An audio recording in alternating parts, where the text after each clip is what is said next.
আজকের দোকানে চাপটা একটু বেশি ছিল, কারণ একদিকে কাস্টমার, অন্যদিকে অর্ডার। নমস্কার বন্ধুরা, আমি পার্থ, তোমাদের জন্যই আমার চ্যানেলে স্বাগত। আমি যাদবপুরের সাপুইপাড়া অঞ্চলে একটা বিরিয়ানির দোকান চালাই, যেখানে চিকেন বিরিয়ানি মাত্র 85 টাকায় পাওয়া যায়। আমরা আলু কিন্তু হলুদ দিয়ে সিদ্ধ করি, কোনো কালার ইউজ করি না।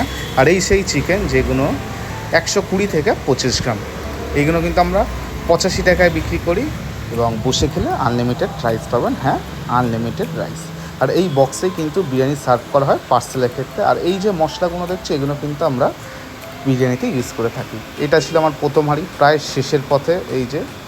এবং এইটা হলো আমার সেকেন্ড হাঁড়ি। তখন 2:30টার সময় আমাদের সেকেন্ড হাঁড়ি প্রত্যেক দিনের মতোই নেমে গেছে। চাপ কিন্তু আমরা 60 টাকাতে বিক্রি করি। এখানে যারা বসে গেছে সবাই কিন্তু আনলিমিটেড রাইস নিচ্ছেন। আর আমরা সুইগি জোম্যাটোতেও আছি, আর আমাদেরকে কিন্তু